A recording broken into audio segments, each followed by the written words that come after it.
Oh, no, wait, I start. Yes. Hello, everybody, and welcome to another episode. I'm Kyle. And I'm Matthew. And this, of course, is Audio Judo, your podcast of music And discovery. we don't know how to do our own show. We have no idea how to do this. Neither one of us remember today. 179 episodes. And what? Yeah. Why? This is a surprise. Yeah. Why do we do it this way? I'm thinking if we do another 180 episodes, we'll start getting it to a point where we remember what the hell we're doing. I'll have it down. Yes, perfect. This is, of course, Audio Judo, your podcast of music discovery. If you're a fan of Audio Judo, you might enjoy one of the other podcasts we've helped to bring to life, Throughline and Audio Judo Does Jazz. Both are on and off hiatus from time to time, so we'll try to mention when they have new episodes coming out on this podcast. Throughline is all about the common thread throughout an album, and Audio Judo Does Jazz is about all things jazz. You can go listen to the existing episodes of those. Wherever you listen to podcasts, you can go search for them, and you'll find them both. All three of the Audio Judo podcasts are proud members of the Pantheon Podcast Network. If you have a favorite band, era, or music genre, Pantheon probably has a podcast for you. With over 120 podcasts in the network, why not give another one a try when you're done listening to this episode? You can find the complete list of Pantheon. You can find the complete list at pantheonpodcasts.com. Holy cow! That's okay. This is gonna be a tongue twister of an episode. Ooh, what is this episode about? Matthew? Yes. This episode is about the Bangles' Different Light. It's an album and a band that you typically will forget about until Walk Like an Egyptian comes on the radio. Pretty much, yeah. On some Sirius XM format, the top 5,000 songs of 1987. Yeah. Maybe Eternal Flame. Oh, Eternal Flame is the other one that always gets me. Yeah. And I always forget Hazy Shade of Winter is also a good song, too. Yeah, that is actually a really good song. I always forget to... for some reason, Manic Monday, which is the opener to this album that we're talking about today, I always think is Katrina and the Waves. Ooh. Walking on Sunshine, Katrina and the Waves. Okay. It's not. It has a great story behind it that we'll obviously get to in a little bit. But for some reason, it always reminds me of Katrina and the Waves. Interesting. This album... There's songs on this record that remind me of the Go-Go's. So, yeah. I mean, and I'm going to address the fact that that's not... I'm not trying to be stereotypical and saying like, oh, it's a girl rock band. They sound the same. But there is a quality to the voice that is they're very similar. I also think that in this era, that was what sold.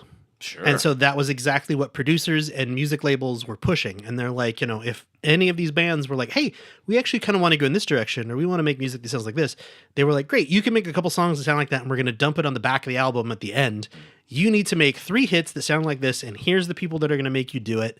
And tough shit if you want to do anything else, because you are under contract, and we want you to make this sound so that it sells well. Sounds like we saw that already with Heart. Yeah. Yeah.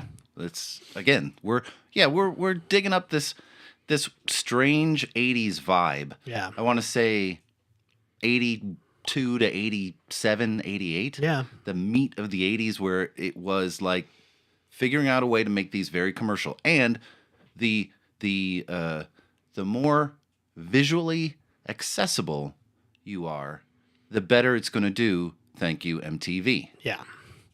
They definitely played that part of it up as well. Yeah. They used the image of female-fronted and all-female rock bands to sell the music rather than the other way around most of the time. And, obviously we'll get into a little bit of that when we start doing the song, the track by track. Sure. About this album, like I said, it's called Different Light, released January 13th, 1986. Matthew, that album hasn't been released in over 40 years. Shut up. Produced by David Kahn. I was 13. That's okay. I was only 2. So. Shut up. Actually, I wasn't even 2 yet when this came out. So, Produced by David Kahn, who was brought in to help shape the sound of the album. He's a huge douchebag, from what I understand. Tremendous douchebag, specifically to them. Yeah. And I got to talk about it now. We've talked about this guy before. He produced Fishbone's first 2 albums. Yeah. And he didn't seem like that big of a douchebag when we talked about him with those records. But clearly, there's a power. What could be different between Fishbone and the Bangles? Guys, girls. Oh, yeah. You think maybe that's I think that has something to do with it. interesting? Yes. Yeah. He did some things producing this album. They're real trashy. Yeah. And I'm sure we'll talk about them. It was recorded at Sunset Sound and Sunset Sound Factory in Hollywood, California in 1985.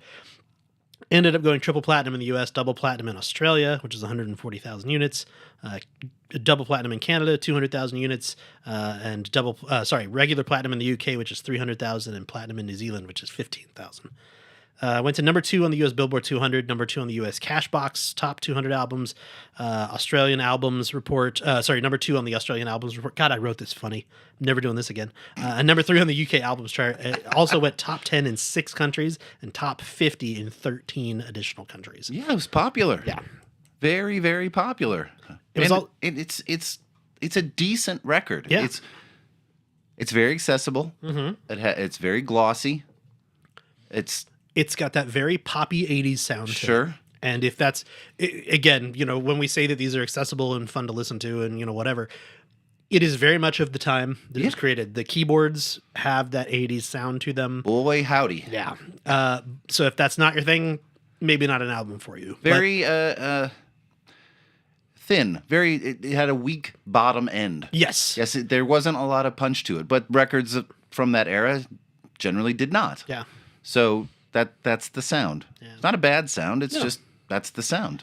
Go ahead. I would say it was also critically well received. Yeah. It's often noted that the band seemed to be going through a more radio and commercial friendly sound, starting with this album, which they obviously were. And David Kahn was part of that. Billboard specifically noted, they said, quote, "The Californian quartet's spare 60s influenced rock pop gets a facelift from producer Kahn, who shepherds the band's shift towards a more emphatic pop sensibility by focusing on a lusher, more layered vocal sound." Okay, I would agree with everything at the end. Sure. The layered vocal sound. Yes, all that other stuff, shepherding. Yeah, I don't know. They also said old fans will be divided over whether the change represents new subtlety or simply a softer edge, but the polish should help broaden their radio profile, which is exactly what they were going for. Yeah. Better radio play, better play on MTV. Slant Magazine also ranked Different Light at number 78 on its 2012 list of the best albums of the 1980s. So it's no slouch of an album. Okay, yeah. All right. Yeah. I guess I'm okay. I don't think I said it. This was the Bangles' second full-sized album. Right. You want to tell about their history a little bit, where they started? Yeah. So each of the 4 members of the band were in several bands before joining the Bangles. Susanna Hoffs was a Los Angeles native.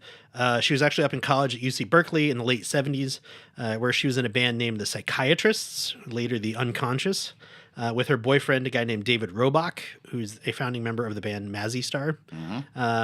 Vicky Peterson played the guitar from a really young age, saying she would be the girl that would take her guitar to every single sleepover to play while everybody else sang.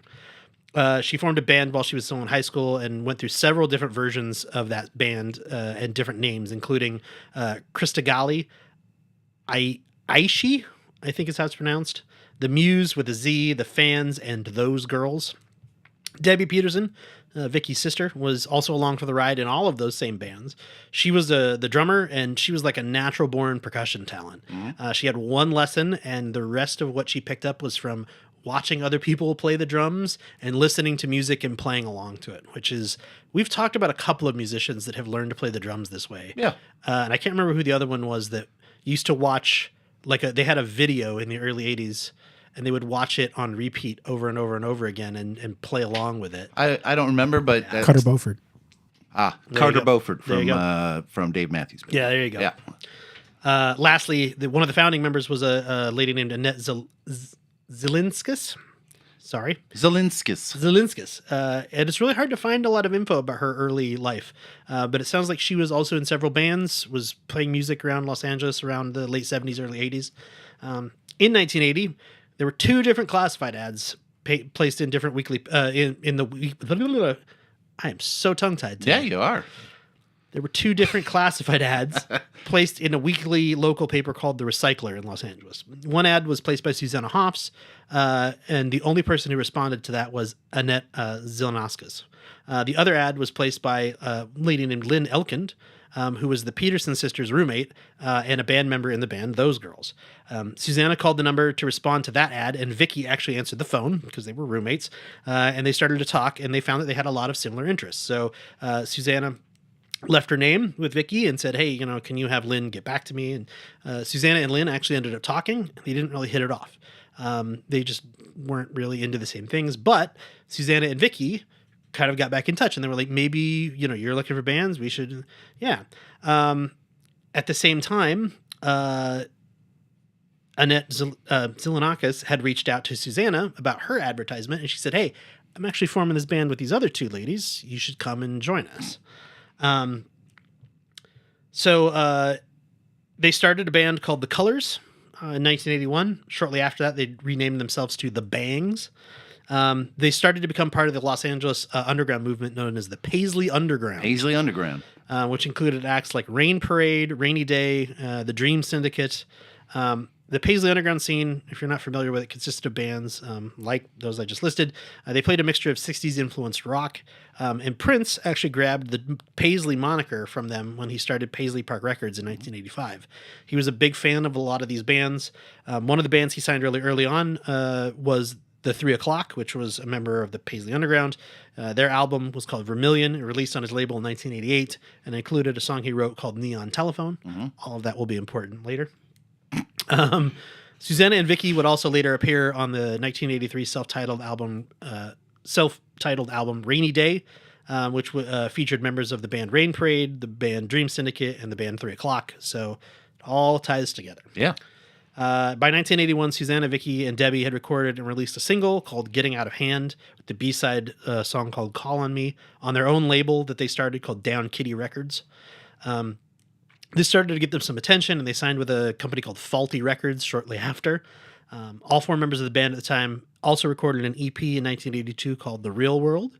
They were scheduled to play a gig for the release of the EP at the Lhasa Club in Hollywood, but just a few days before they were supposed to play this, they found out that there was another band that had the name The Bangs registered, and that band wouldn't let them use it without paying them a lot of money. Uh-huh. So they quickly renamed themselves to the Bangles, and they were going to try to, quickly rebrand the EP as soon as they could, and it was all set to release, and then Faulty Records went out of business. As they do. Yeah. Thankfully, a company called IRS Records picked up the band, and they reissued the EP.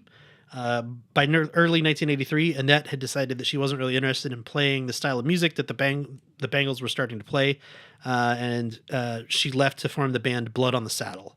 The band recruited Michael Steele, who went by the name Mickey Steele at the time. Mm-hmm. Michael started her career in the band The Runaways, which was one of the first all-female rock groups. She left them in 1975 just before they recorded their first album. She then bounced around between a whole bunch of different interesting bands, including one called Elton Duck, one called Slow Children, one called Tony and the Movers, one called Nadia Capiche, which was an improv band. I can't imagine how any of these bands didn't get really huge. Right? It's weird. And one called Snake Finger. Vicky's noted on her Instagram in a post in 2024. She said, quote, Our first bass player was Annette Zilnauskas. I cannot say her last name for the life of me.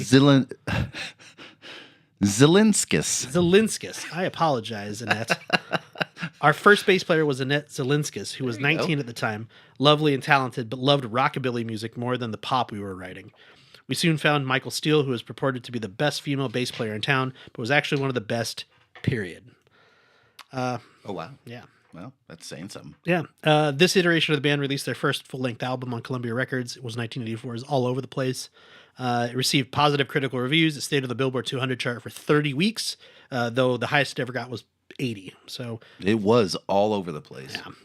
Yeah. Oh, I see what you did. Yeah, it's very uneven. Very not so good. It's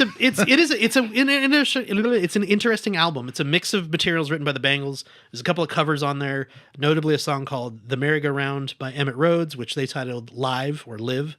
And another song called Going Down to Liverpool, which was by Kimberly Rue of Katrina and the Waves. Yes. The music video for Going Down to Liverpool also featured Leonard Nimoy, who was a friend of the Hoffs family, and that cameo led to a lot more play on MTV, so they ended up starting to get a little bit of a name for themselves. Yeah, that's a good song. Yeah. In fact, the success of the album All Over the Place led to the band being an opening act for Cyndi Lauper on her Fun tour in late 1983. That same tour, obviously, they met and worked with Cyndi Lauper quite a bit, which led to the band's next big break. Cyndi had been asked by some director named Steven Spielberg. Who? Yeah, I never heard of him. To do the soundtrack for a film that he was working on called The Goonies. What's that? Never heard of it. Senor Spielberg. Senor Spielbergo. They bring me his finest Mexican counterpart. Exactly. Cyndi Lauper brought in the Bangles to co-write and perform a song called I Got Nothing on the soundtrack. And so that helped them break through a little bit more. After touring some more, they then returned to the studio to record A Different Light. And here they are. Should we talk a little bit about the artwork? Yeah, you want to, there's nothing else? Let's see. See if I have anything else on that. Yeah. I was following along. Pretty good. No, we can talk about the album. That's fine. It kind of gets us up to, there were some, there's some things that happened during the recording that we'll go over when we're talking about the songs, I think. And yeah, it's, this is their moment, right? This is where everything clicked. This is where, they had their lessons from the first record. It also starts to break a little bit. This album sits right in that space, right? It's bright, it's catchy, it's incredibly well produced. But there's this kind of weirdness underneath. Back in the day, this was one of the records that I got through the classic 12 albums for a penny scam from Columbia House. I fell victim to that thing at least once or twice, but I utilized it very smartly, or at least I thought I did, because I never chose albums that I really wanted. I always chose albums that I was slightly curious about and would never pay full price for. So like Heart, Madonna, pop albums that weren't in my wheelhouse. But everybody else was talking about, so I would listen. I should listen to them, and this was firmly in that zone of, well, I'm curious about it. I'm probably not going to listen to it much, but let me get it for a penny. Yeah. And well, Susanna Hoffs. I was not quite 14, and she was gorgeous. She still is gorgeous, and there weren't a lot of us that didn't have crushes on her. So yeah, I wanted to hear it. Fair enough. Yeah. I'm gonna listen to it.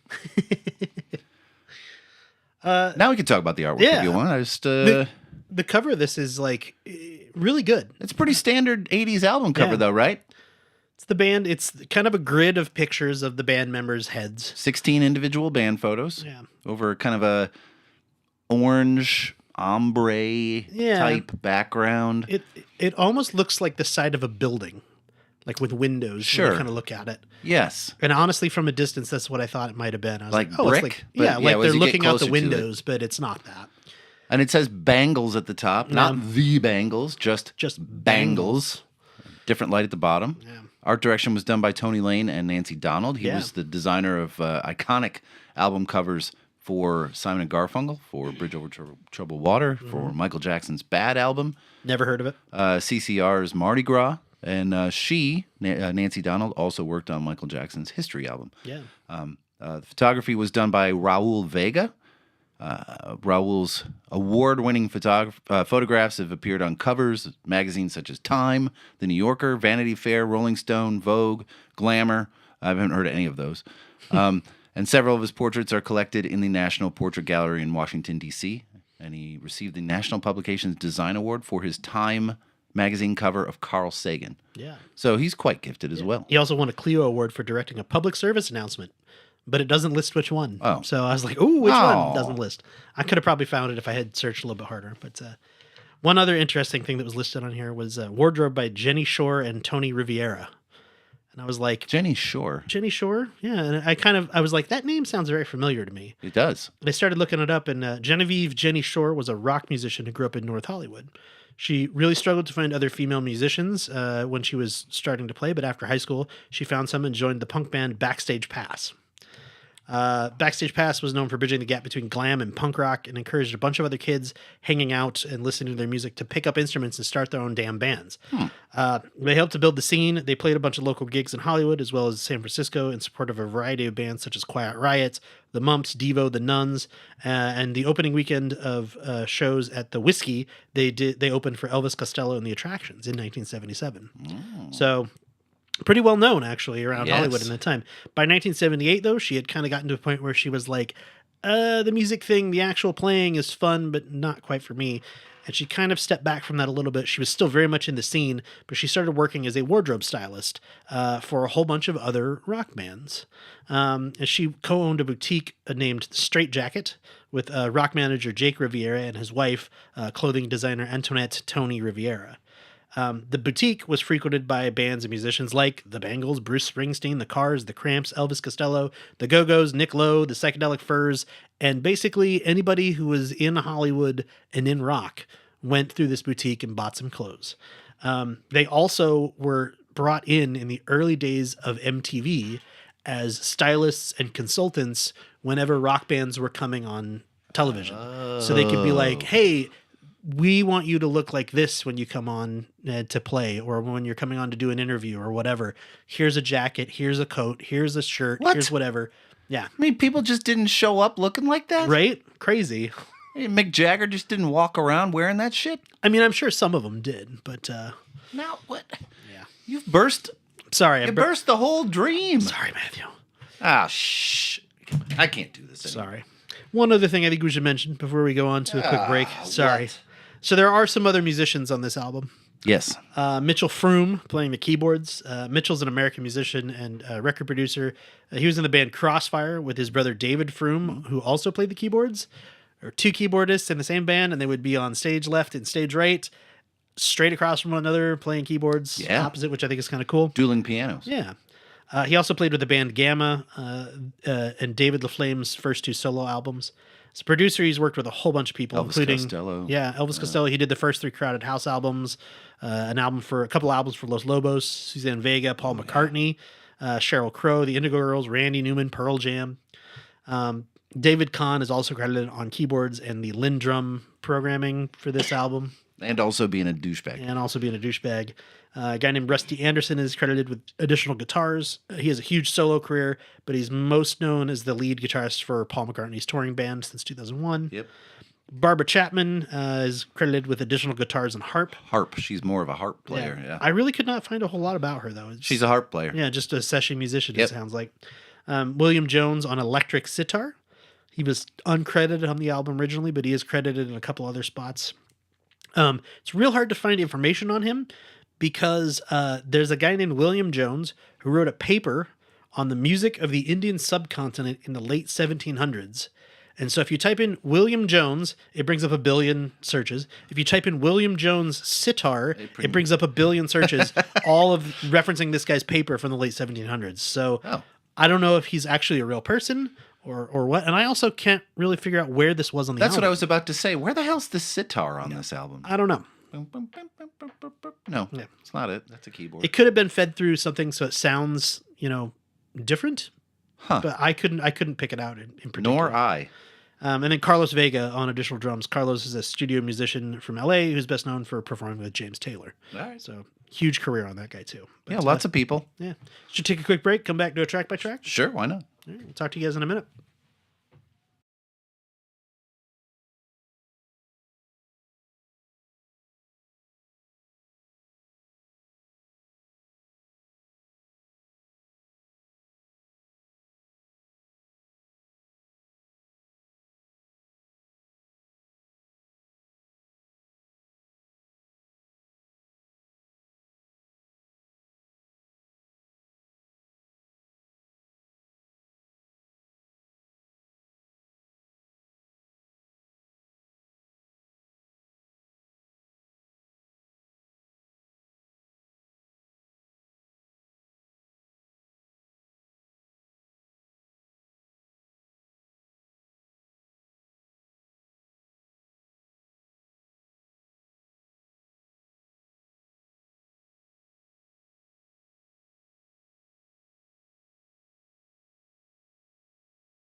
Welcome back, everybody.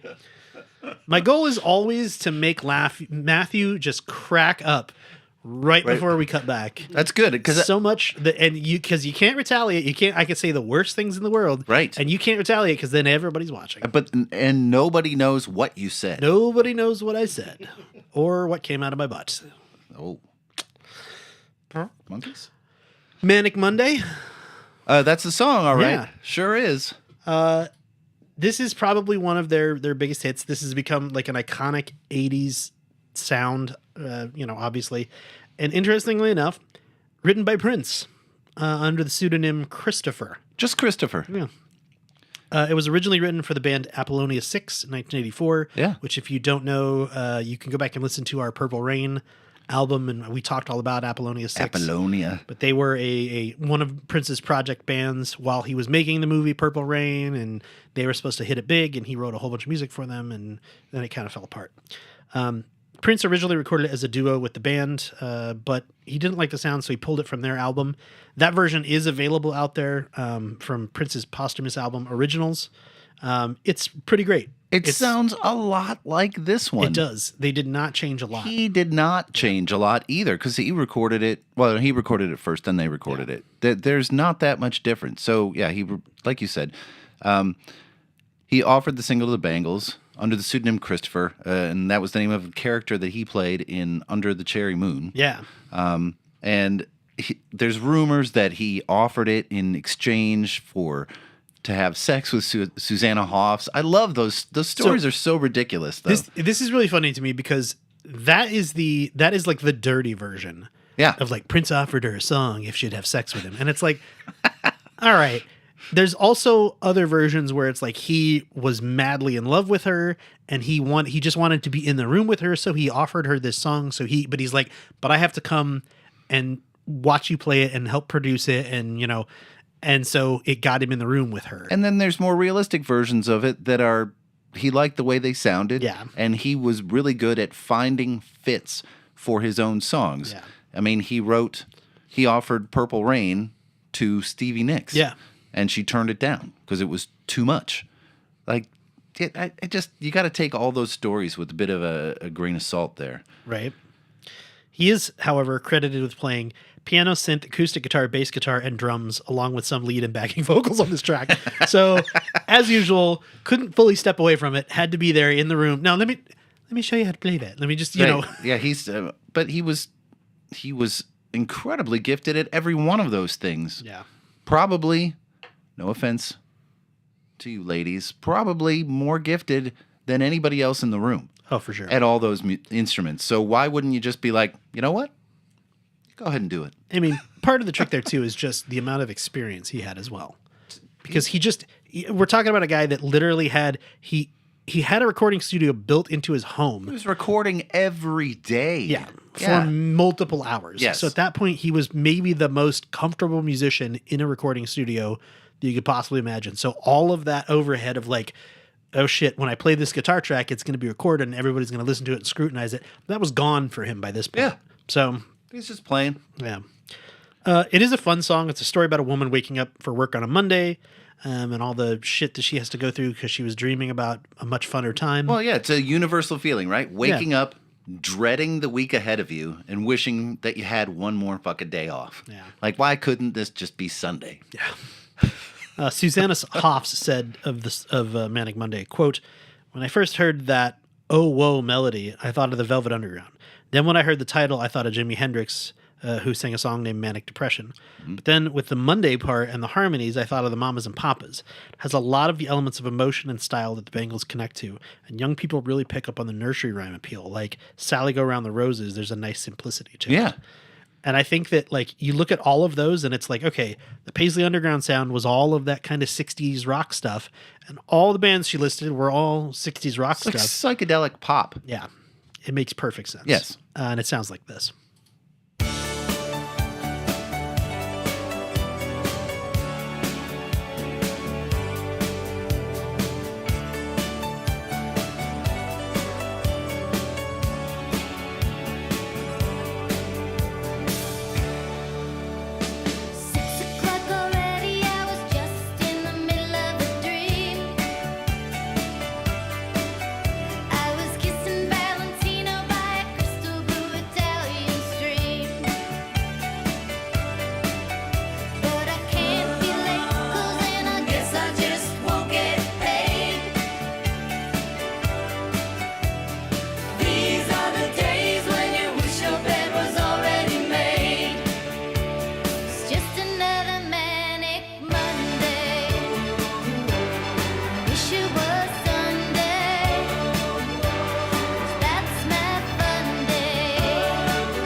pretty song. It is. It's so well done, well crafted. The thick, well, that's present throughout the whole record. The thickness of the background vocals and the layering and the harmonies. They're really smart. Here's a fun fact that go ahead. No, go ahead. I was going to say that fun fact I didn't know. April of 1986, number one song in the Billboard charts was Kiss by Prince. Number 2, this one. Manic Monday. Penned by Prince. Yeah. He was having a good month. Right? April was a good month. Yeah. It was also number 2 in the UK, Australia, Canada, Germany, and Austria. Austria? Austria and Australia. Oh, both. Yeah. Yeah, it's such a fun song, and it's become like a great... I remember they used to play this Monday morning almost on the hour every hour from like 6 to like 10 a.m. on the local rock radio station. Why radio stations do that? Just because it's like they know you're leaving for work or you're just getting to work and turning on the radio. And like every Friday afternoon at 5, they're going to play Working for the Weekend. Exactly. It's like, come on. Yeah. Stop it. Knock it off. Little expected, little, predictable, but Very. So it was still fun. this song is very strange to me, though. So because I've listened to this hundreds of times. Hundreds of times I've heard this song. But I never really listened to the song structure itself until I was prepping for this. It is so bizarre. So the choruses are very predictable. The verses are sweet. Choruses are catchy. And then there's this bridge that seems very out of place. Right? And then there's an anti-bridge. There's one line that slows the song down and kind of materializes and then disappears just as fast. It's very weird. Like I know it. I sing it. But listening to it in the construct of how to design a song, I'm like, what made him put that there? It's so strange to me. Interesting choices, right? Yeah, the way it comes out of a bridge into another like secondary bridge for like one bar, and then it goes into the rest of the song. It's like, what the hell was that? Because I was listening to it very intensely. Like, okay, I'm going to figure out what this song is all about. And I'm like, why? I don't not like it. It was just like, what was that? So, yeah. It's clean. It's polished. Yeah. It's radio ready. It's built for the radio. It's built for people to love it. And they did and do. And it's definitely one of the big breakthroughs on this album. There's 3, I think. And this is one of them. Mm-hmm. Not the biggest, but definitely up there. This title track, In a Different Light. Yeah, it's an underrated song on the record. Yeah. It kind of leans more into the band's original sound. The guitars are more prominent. Harmonies feel kind of organic. There's this bit of a very dreamy kind of introspective quality that their other stuff was like. There's a lot of sharing of lead vocal work on this song. There's a lot of bouncing around. It really focuses their style. This is the one that really reminded me of the Go-Go's to some degree. I can see that. And that's probably an oversimplification, like I said, because of its women and pop band structures. The comparisons are unavoidable. But if I were to say, like, compare these two bands to sitcoms, I would say the Go-Go's are like Seinfeld, right? A little edge, a little uncomfortability. I'm not exactly sure what I'm going to get. Mostly sure, but not exactly sure. And the Bangles were like Friends. Very safe, not a lot of chances, but comfortable. And you turn it on and you're like, I'm happy. I like this. Okay. Yeah. But you could listen to them both kind of interchangeably, maybe on the same night. Maybe on must-see TV, on must-see Thursday. I'm a little disappointed you didn't pick 80s sitcoms, Matthew. Oh, no, I was going to. But you realize nobody would have known. Yeah. You're talking. If I started talking the about Go-Go's are like Mr. Belvedere, and and no, that wouldn't have worked. The Bangles are like Alf, and it doesn't. No, they're doesn't like work. Charles and Chuck. Nope. What was the one with Michael J. Fox? Family Ties. Family Ties. Nope. Doesn't fit. Yeah. Oh God, he's gonna die. Sorry, everybody. Mona. Oh, who's the boss? Angela. Cheers. It could have been Cheers. Could have been Cheers. But I thought people would relate more to, that's 90s stuff. Seinfeld and Friends, I think, were even bigger than any of the 80s sitcoms. So yeah, at the end of the day, I think so, yes. But like you said, it's a little bit more rocky, a little bit more punk sound to it. It kind of goes back to a little bit of their original sound. I couldn't tell if the singer is falling in love with somebody or falling out of love with somebody, or have they spurned her? Is she mad? She's sad. It's a little unclear.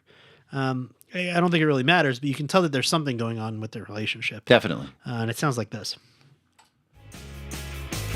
I see you in a different light. I see you in a different light. Different light.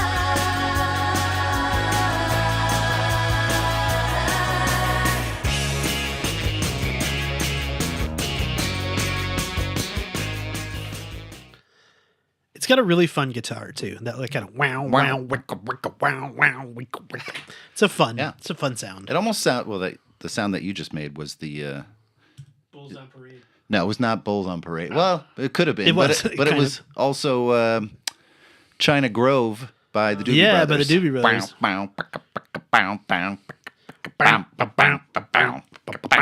Yeah, that. Yeah, that makes sense. And Bulls on Parade. Fun. Fun. We have fun. We have here. fun here. And then just freeze. Walking down your street. This one was co-written by Susanna Hoffs and Louis Gutierrez. It's co-credited to producer David Kahn as well, who wrote the middle verse.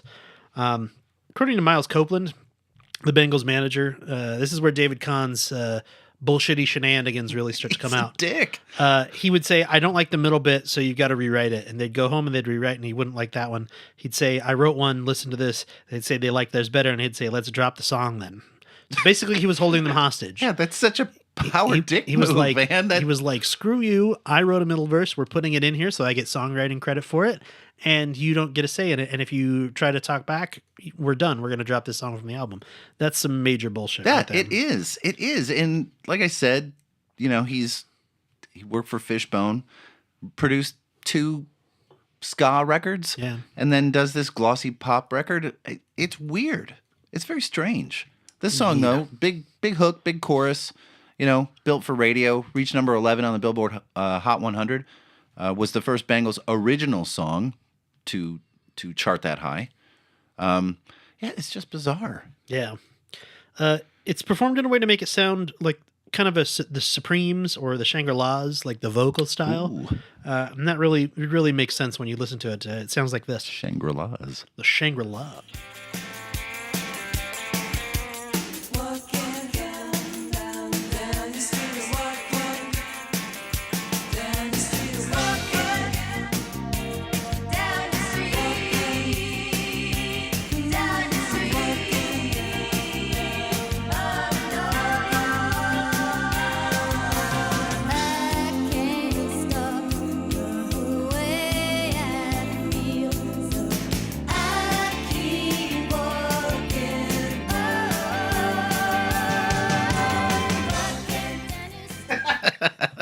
See, we're doing it again. Yeah. Keep coming back. And I'm laughing. Yeah, it's fine. It's fun. Keeps the spirits up. It's fun. The original working title was Desire. And the original LP version has a slightly different mix than the album version, and it is also 13 seconds longer. Interestingly, the music video features America's favorite duo, Randy Quaid and Little Richard. How is that not America's favorite duo? Yeah, I don't know. It's a weird music video, though. It's like, you know, Sir Anthony Hopkins and Wiz Khalifa. Yeah, obviously, right there, they're together at last. Oh, yeah. Then again, Snoop Dogg and Martha Stewart, Right? Mm-hmm. Strange bedfellows, indeed. peanut butter and chocolate, man, they go together great. The song's video really features, it's really weird. It features the Bangles as a neighborhood band called the Love Beats. They win a contest, and the prize is a trip to Los Angeles to open in a concert for Little Richard, who's in the video chatting with the girls before they go on stage. It's a really weird video, man. It's not bad, but it's one of those, like, you know how there's like the strata of MTV videos from the 80s? There's like, these are the top, like everybody knows these. This is like your Thriller or your Right. Sledgehammer, Yeah. And then there's kind of the mid-tier ones where Second you're like, tier, yeah. you recognize them. And then there's kind of that third tier where you're like, okay, these got made. And then there's kind of like a fourth tier that like, You're like, was this an accident? Was this a joke? yeah, This is an accident, this right? fits in there to me. And no offense to anybody involved. Shot the with it. whole It thing just- on high 8. Yeah, it just feels weird. Walk Like an Egyptian. That's a song too. It It's is. the one everybody knows, right? Yeah. Kind of insane how many people absolutely know this. Yeah. Each verse sung by a different member of the band. It kind of feels like a novelty song. Mm-hmm. And then it's number 1 on the charts for 4 weeks. Yeah. Which feels short to me. Really? For how popular this song was. It was the number 1 song of 1987. Yeah.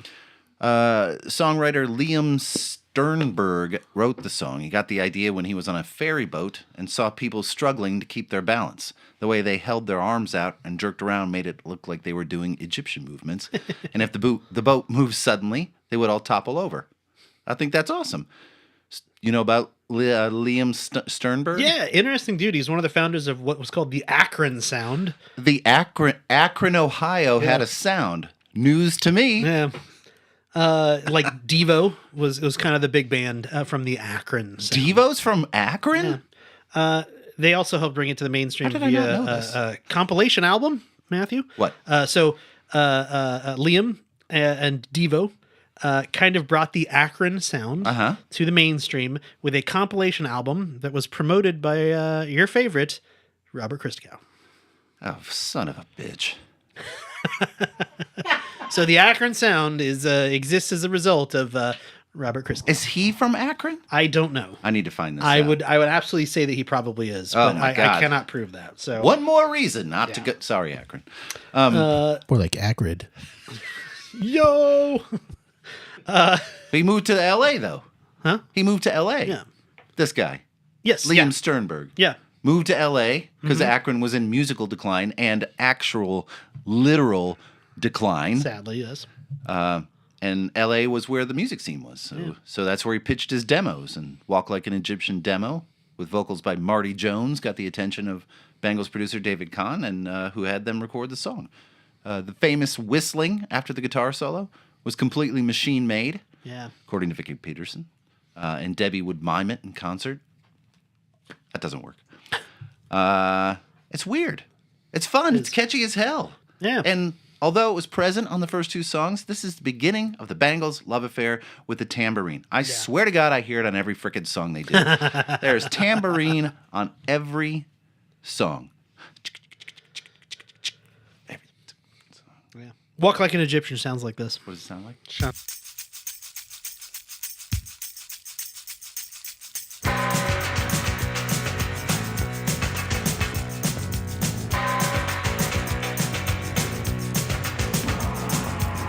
All the old paintings on the tomb, they do the sand dance, don't you know? If they move too quick, they're falling down like a domino.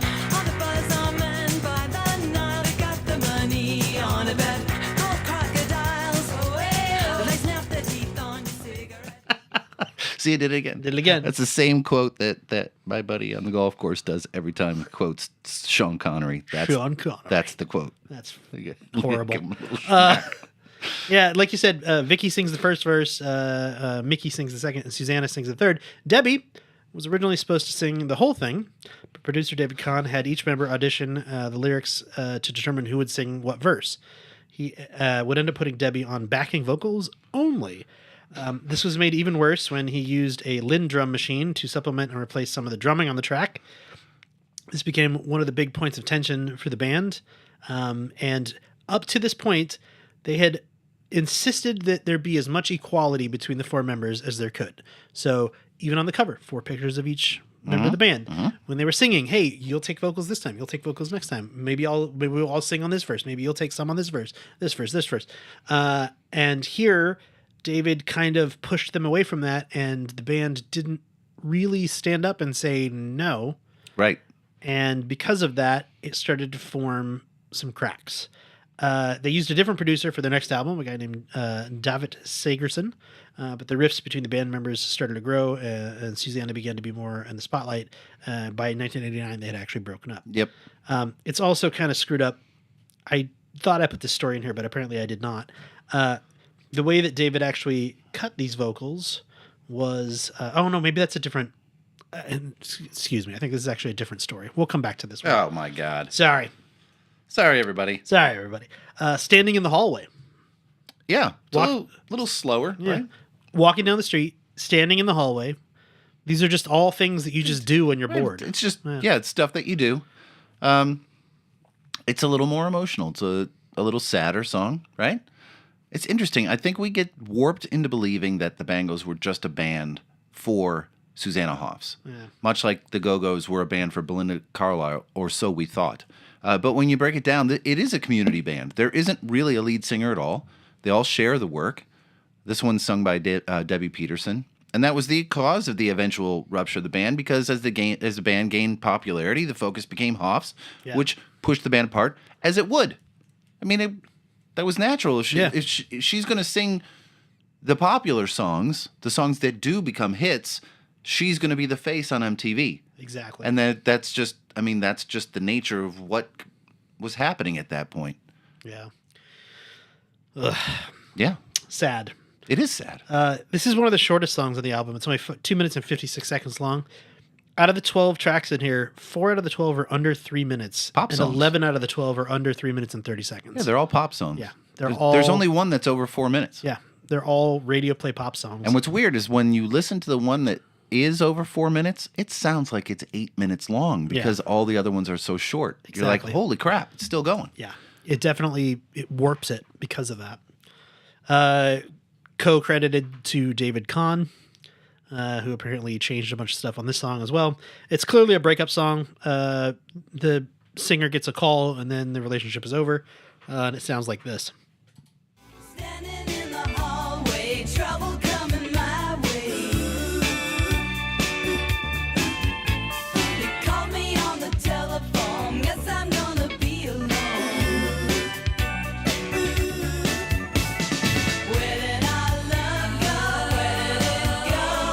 Love is such a puzzle in this great big world. I'm good to you, but you're bad to me. Gotta try to lose, gotta lose this misery. The keyboards in this stand out so much with that fake organy sound. Yeah. And it definitely it makes it unique. I will give it that, but I kind of hate that part. I feel like that could have been a guitar, and I think it would have been better. It's not my favorite song on the record. I'll tell you that. Not bad, but No. not favorite. Return Post. See, I like this song a lot. It's a deep cut. And I don't remember the band having as much of a 60s vibe as they clearly did. I think that eluded me in 1986 when I was listening to it, that there was so much 60s influence on it. A lot of psychedelic sounds to some of their stuff, wrapped in a very soft blanket. Lead vocals are handled here by Vicky Peterson this time. It's hard to really tell who plays what on here, because there are a number of guest musicians that you listed at the beginning, but the guitar work on the ride out of this song is excellent. And it's possible that it was played by Hoffs, possible that it was played by Vicky, and it's possible that it was played by Rusty Anderson or Barb Chapman. I'm leaning towards Rusty Anderson because the playing is so much more distinctive on this track than the rest of the record. Yeah. It stands out so much that it's hard for me to fathom that all of a sudden the band members decided to play really well. That would make Here, sense. I'm sure they're excellent musicians, but it's so distinctive. You mentioned Rusty Anderson's career with Paul McCartney. Yeah. Now, kids, so it's called Return Post. I had this same note. The post refers to the post office and sending a letter. So in olden times, we couldn't just send a text or an email. We had to either type out a letter on a typewriter, an old-fashioned gizmo, or write it by hand on a piece of paper with a feather and a quill and an ink pot. Put it in an envelope, attach a stamp, and use the post office to deliver it. And 2 to 4 days later, they would get it, and they might respond if you were lucky. My dearest Maribeth, it has been a fortnight since I have last written to you. Correct. That's how we talked to each other back in the day. Return Post sounds like this. And I know when we're together again, we'll be strangers for an hour, and then have to figure out if this thing is real. And one of them is sitting on the wrong coast. One awaits an answer by the topmost, waiting, waiting.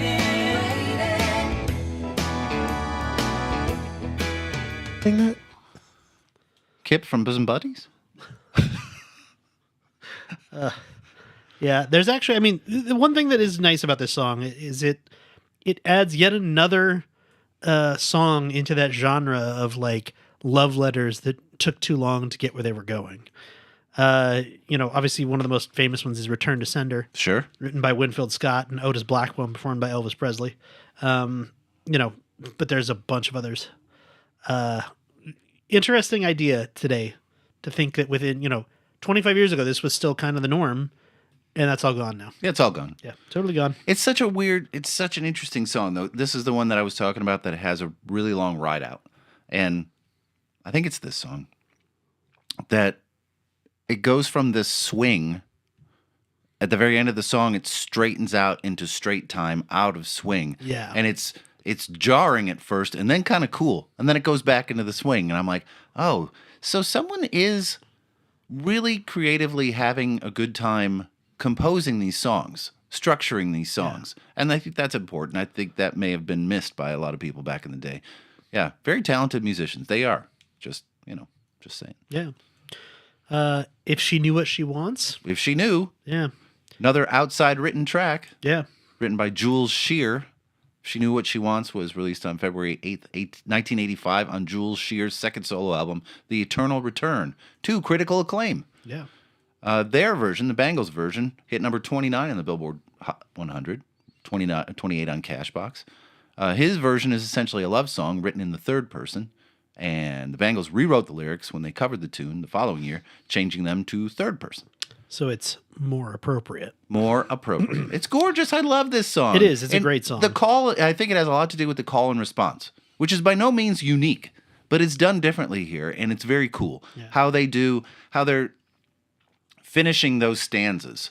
So Susanna's leading it with her vocal by herself, and the rest of the band is singing the response in return. It's actually really cool. It is.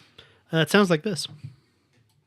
Some have a style that they work hard to refine, so they walk a crooked line. But she won't understand why anyone would have to try to walk a line when they could fly.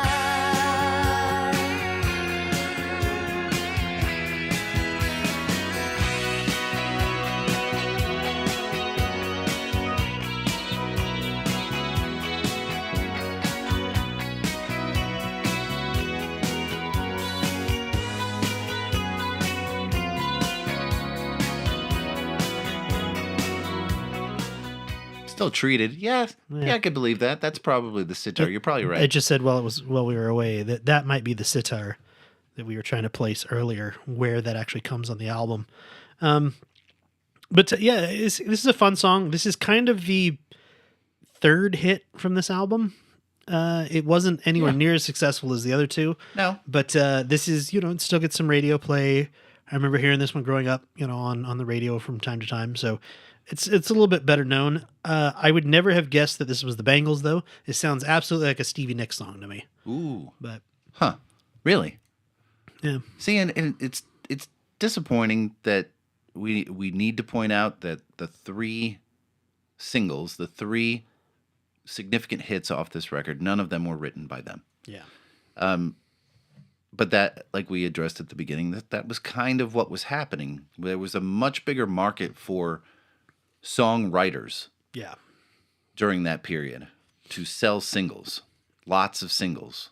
And that's what they were doing, which pushed albums, which wouldn't push albums now, which just sell singles. Yeah. It wouldn't sell records because you can go and just download one thing. Yeah. And you couldn't back then. You were either going to buy a 45, nobody bought fucking 45, or you're going to buy the album. And that's what people did. That's why it sold 4 million copies. Yeah.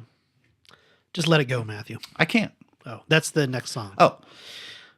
It is not So the it is. song that terrorizes parents the world over from the Disney movie Frozen. It's not? No, thankfully.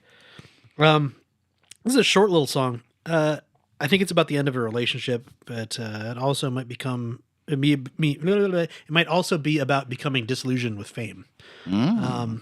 We've talked about that a lot before. Yeah. How those two things are kind of a lot of musicians write songs like that. That it's like, is this about them breaking up with a lover, or is this about them becoming disillusioned with fame, or is it both, or is it neither? Who knows? There's also an interesting note here that this is the only time the vocals are credited to group. Yeah, group. Yeah. It's the only time on this album where they are, which I thought was kind of interesting. So Who sang this? group. Group. Yeah. Excellent. Sounds like this. Writing by the number, all the possibilities.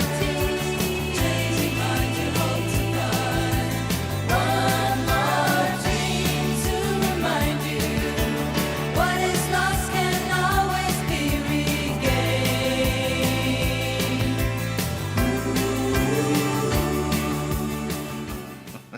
I see you, Bangles.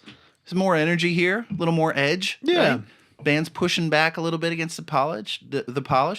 And this is also the part of the album that nobody hears. Yeah. And not a lot of people heard because it's the flip side of the vinyl. And there's a reason for this. The songs are generally weaker. No offense, Bangles, but they are. And so if you're buying the record because you want to hear Manic Monday, you want to hear Walk Like an Egyptian, and you may ostensibly want to hear If She Knew What She Wants, you're done now. Yeah. You're not flipping the record over. And that's what's sad, like about how you top stacked records back then, to just like put everything right there and whatever's at the end, who gives a shit. Yeah. It's depressing. It is a little bit sad. Yeah. September Girls. Girls, that's Girls. Girls with a U, cover of the Big Star Classic. Fuck yeah, Alex Chilton. Yeah. Hell yeah. And this is where their roots shine through, right? Jangly guitars, tight harmonies. I dig this song. I dig it. This is a good cover. Yeah. Alex was actually inspired by the idea at the time that three important women in his life all had, including his ex-wife, all had birthdays in September. Yeah. According to the bassist from Big Star, Andy Hummel, Chilton was, quote, was going through a lot of different girls that he was having relationships with kind of simultaneously. And a lot of what's in those songs, including September Girls, is him really just telling of his experiences with them and how he felt about them. Yeah. Andy Hummel. Hell yeah. So the track was rated number 180 by Rolling Stone in the magazine's top 500 songs of all time. Wow. Big Star's version. Power pop classic. And I love it. It's a great song. The original's a great song. And this is a very competent cover of that song. Yeah. The band, however, was coerced into changing it a little bit. So in the original, the second line is, and for so long till we touched, was changed. Originally, it was, I was your butch and you were touched. But David Kahn didn't feel like it was the right thing for a woman to sing. He also made them change the pronouns throughout the song. As the Bangles have sung the song since then, live for many years, they've also changed it back quite a few times. Guy's a douche. Right? Sounds like this. When I get to bed late at night, that's the time he makes things right. But when he makes love to me,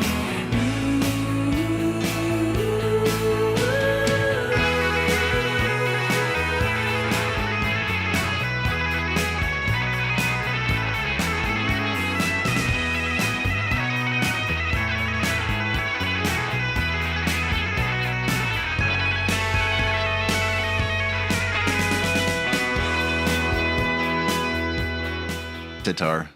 Yeah, that's the Yeah, treat. so that's the sitar. That's the treated sitar right there. I do love that part, and I can't believe I did not put together that was the sitar. That's okay. We forgive you. Oh, thank you. This is the story that I had that I thought was from earlier about David Kahn being a piece of shit. So Vicky tells this story, and she says, quote, at one point, I had to leave the studio for an emergency. And I came back a couple days later, and he, David Kahn, had his guy show up and do a solo. It was the backwards thing on September Girls. I hate to burst your bubble. I didn't play that. I'm assuming that's the part that I just played right there. Is Oh, what she's maybe it talking was. about. Another time she said, quote, "This is one of my nightmare stories. I walked into the studio after I had to leave, and this was already done. And Mickey's loving it. She thinks it sounds great. I looked at Khan, and I went, oh, okay. And he said, oh, did you want to try something? My will had pretty much been broken successfully by that point. It was really awful." That sounds. Susanna was a little bit nicer. She said, quote, "I remember thinking, boy, being a producer is a hard job. And I think he made it seem really hard because he was so driven by angst and kind of perfectionistic. He had been an artist himself and never succeeded as an artist. So I think he was always tormented by, how would I do this if it was my record?" Oh, so diplomatic and a bit of a backhand on her way out the door. It's like, I feel bad for him, but he's a failed artist. Yeah. However, Debbie says this, and Khan was really the hardest on her. During an interview, she said, quote, "He said I physically couldn't sing one of the songs. Physically couldn't sing. It was one of those things where you might as well just stab me right now, just kill me. Cut my throat, cut out my vocal cords. It was so devastating, it was hard for me to bounce back from that. I was actually, at one point, feeling kind of suicidal. This guy was screwing with my emotions so bad and made me feel so shitty that I just thought, well, okay, I should have just told him to piss off, but we were caught between a rock and a hard place." Horrible. That's awful. It is. Boy. Angels Don't Fall in Love. Yeah. This really harkens back to that 60s rock sound. Big time. It's a song about how, the people you fall in love with are probably not angels because they fell in love with you. So deep. Right? It sounds like this. Yeah.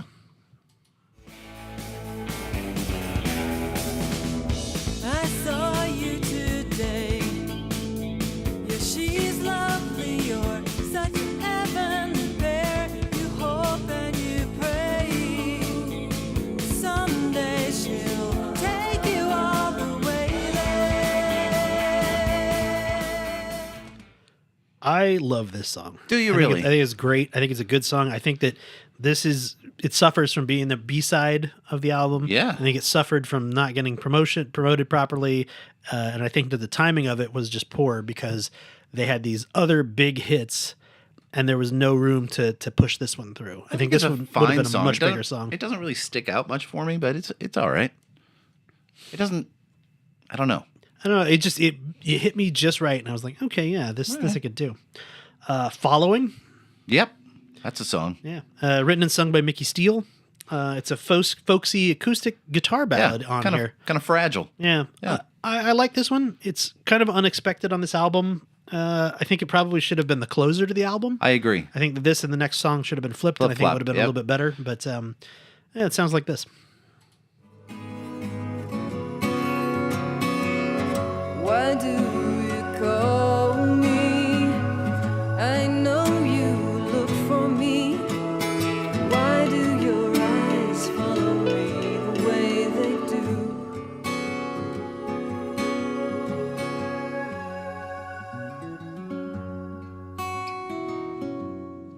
That's some nice playing. It is. It's a beautiful guitar Yeah, song. It's a really nice song, actually. Yeah. It's there are rumors again, and this is another one of those things that of course crops up in a band like this where there are rumors that it might have been Mickey Steele's ex-female lover. Depending upon how you read the lyrics, she has only ever confirmed that it was about her high school sweetheart. So, but of course that rumor follows it around, and Where'd you find that?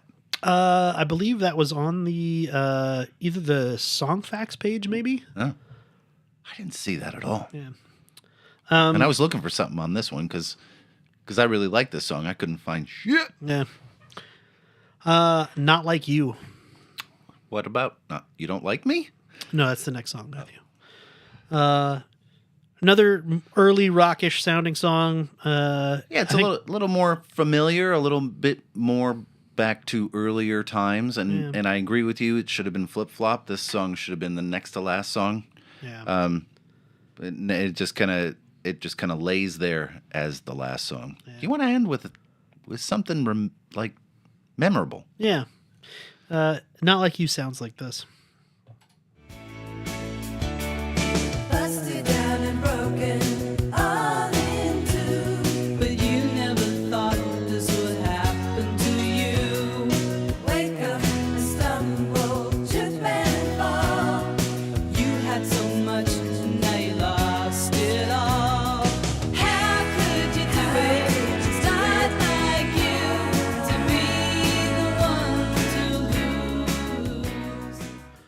That's a really good call, Randy. Yeah. That's actually pretty spot on. It sounds like an ABBA Queen mashup. Yeah.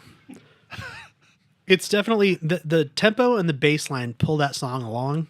Yeah. And had not thought about it, but yes, that does sound a lot like Queen. Yeah, with the vocal stuff sounds very much like Queen. Yeah, it's Not a bad song. no, Not a great song. but not placed well either. So, where does that leave us, right? Different Light, massive success, no denying that. But it's where it lands in the pantheon of music in the 80s. It disappears. Yeah. The album does. There are singles that don't disappear, obviously, but the album kind of disappears. They're the two songs. They're timeless classics. We're going to be hearing those for the rest of our lives on radio. There's no way around that. And that's maybe that's the balance there.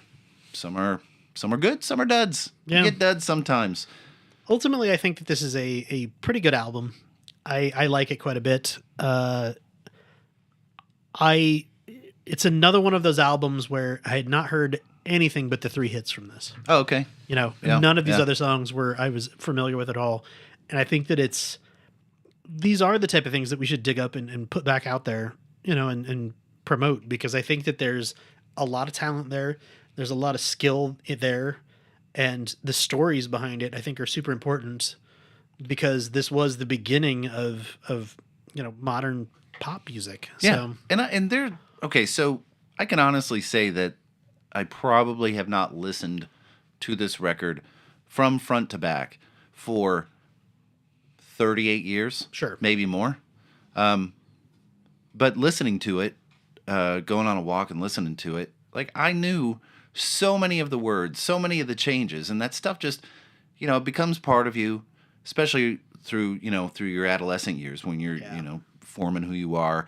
But there's so many of these records that we talk about in the 80s when we go back and listen to it that have disappeared from my consciousness and then come springing back on, oh my God, I totally forgot about this song. I absolutely loved this song, and I haven't heard it in 40 years. And oh my gosh, this is so cool. And I hope, we can bring a little bit of that to you for an album that maybe you haven't heard, or maybe you did hear and you forgot about, and you're like, oh shit, that was a really good album. That was really cool. I haven't listened to that in forever. And, music ties us all together. yeah. Memories and all that. You get the weirdest memories listening to stuff like this, right? Like you get like smell, like just sitting in my living room, remembering watching MTV and Manic Monday, and I can imagine my mom cooking dinner. And imagine, it's the middle of summer and the door wall is open and I can smell my dad cutting the grass and I hear sounds and all those memories. It's good. It's important. I think it's vital to have that kind of stuff. So that's what music does for me anyway. But we want to know what albums you love and what you want to hear. You can get a hold of us at info@audiojudo.com, or you can find us at Facebook.com/AudioJudo, or Instagram at audio_judo, or you can find us on YouTube at youtube.com/@AudioJudo. At any of those places, the YouTube site is probably where I answer a lot of comments now. There's a lot of people on there. Some really nice stuff being said, and we appreciate it, and we're glad that we can bring those memories back to you. That's cool. We have Patreon stuff. We do have a Patreon. Patreon.com/AudioJudo if you want to sign up. We've got 3 tiers. They all help us out quite a bit. And the higher you go, the more you get in return. 3 people at the Shout Out Loud tier: David W., Simon C., our UK consultant, and John R. Thank you all so much. And 4 people at the Backstage Pass tier: Christian S., Michael A., Michael S., and Scott K. Thank you all so much. We could not keep doing this without all of you helping pay us. Sorry, Randy. There's busy hands. I'm sorry. I didn't mean to fuck with that. Bing bong.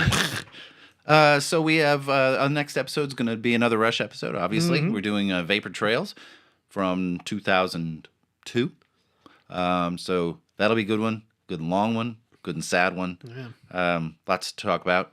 And so we hope that you will come back in 2 weeks and listen to us. Other than that, bye-bye, everybody. Bye.